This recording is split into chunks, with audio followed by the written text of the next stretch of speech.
یہ اس شخص کی کہانی ہے جس نے زندگی کی سب سے بڑی حقیقت کو جھٹلایا تھا۔ بالا آسراوت۔ بالا ایک نوکر۔ شاہ ایک سلجھا ہوا لڑکا تھا۔ اسے اپنے گھر کی کفالت کے لیے بہت سخت شدید قسم کی نوکری کی ضرورت تھی، لیکن اسے کہیں نوکری نہیں مل رہی تھی۔ بالآخر اس کی بھرپور کوششوں سے شہر سے دور اسے ایک جگہ نوکری کے لیے بلا لیا گیا اور اس کی نوکری پکی ہو گئی، اور جہاں رہنے کے لیے اس کو گھر دیا گیا تھا وہ آبادی سے بہت دور ایک سنسان علاقے میں تھا، لیکن مجبوراً اسے اس گھر میں رہنا پڑ رہا تھا۔ بہرحال وہ اس گھر میں گیا، لیکن اسے بہت گھبراہٹ ہوتی تھی کیونکہ وہ اپنے گھر بار میں اپنے ساری فیملی کے ساتھ بڑے خوش رہا کرتا تھا، اپنے ماں باپ اپنے بہن بھائیوں کے ساتھ بڑا خوش رہا کرتا تھا، اور ان کی اس کو عادت تھی۔ لیکن یہاں سناٹا تھا، کوئی بھی نہیں تھا، دور دور تک آبادی بھی نہیں تھی، اور نوکری چھوڑ کے بھی نہیں جا سکتا تھا۔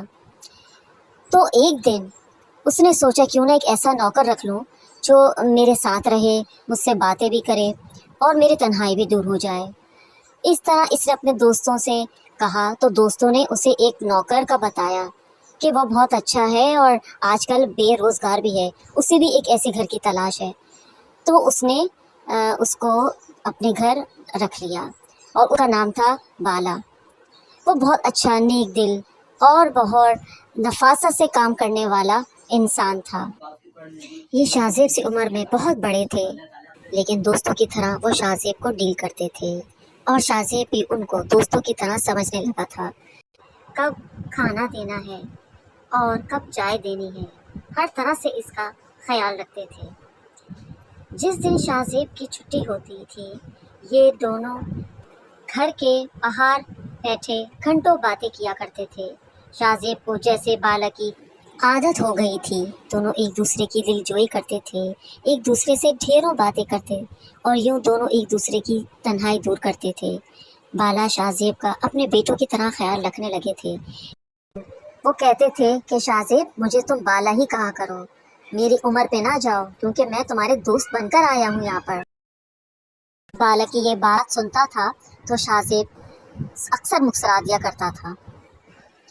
لیکن پھر ایک وہ دن بھی آیا جس نے شاہ زیب کی زندگی میں آنسو، سسکیاں اور غم بھر دیا، کہ اچانک اسے پتہ چلا کہ بالا کو ایک ٹرک نے مار دیا، جس کی وجہ سے اس کا موقع پر ہی انتقال ہو گیا۔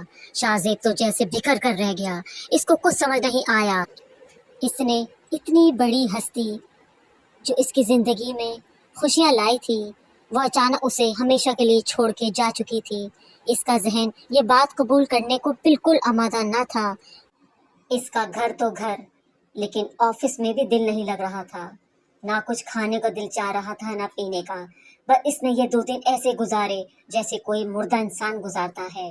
پھر ایک دن یہ ہوا کہ وہ گڑ گڑا رہا تھا کہ بالا واپس آ جاؤ، اور میں نہیں مانتا کہ تم اس دنیا سے جا چکے ہو، تم زندہ ہو، تم زندہ ہو، دفن کسی اور کو کیا گیا ہے لیکن تم زندہ ہو، مجھے پتا ہے کہ تم واپس آؤ گے۔ یہ سوچتے اور اندر ہی اندر امیدیں اور سسکیاں بھرتے بھرتے وہ سو گیا کہ اچانک دروازے پر کسی نے زور زور سے کھٹکھٹانا شروع کر دیا۔ اتنی زور سے کھٹکھٹایا کہ شاہ زیب کی آنکھ کھل گئی۔ دروازے پر مستقل کھٹکھٹانے کی آوازیں آ رہی تھیں۔ گھڑی کی طرف دیکھ رہا تھا کہ یہ تو 3 بج رہے ہیں، اس وقت کون آ سکتا ہے؟ یہ سوچتے ہوئے وہ آہستہ آہستہ قدم اٹھاتا ہوا دروازے کی طرف گیا، تو خوف کے مارے اس کی آنکھیں کھلی کی کھلی رہ گئیں کہ سامنے بالا کھڑا ہے اور پورے سفید لباس میں ہے، اور کہہ رہے ہیں کہ شاہ زیب اتنی حیرانگی کیوں ہے؟ اتنی خوف سے کیوں مجھے دیکھ رہے ہو؟ تم ہی نے تو کہا تھا کہ واپس آ جاؤ۔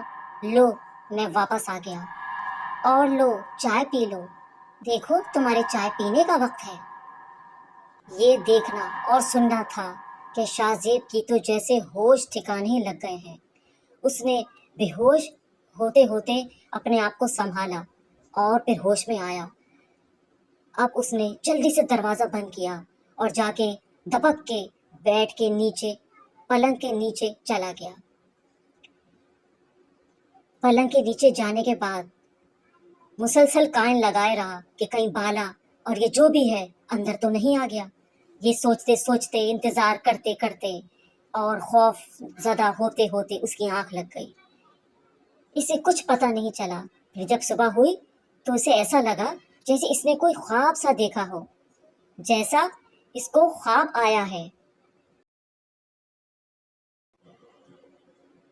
اس نے سوچا یقیناً میں نے کوئی ایسا خواب ہی دیکھا ہے، ایسا کیسے ہو سکتا ہے؟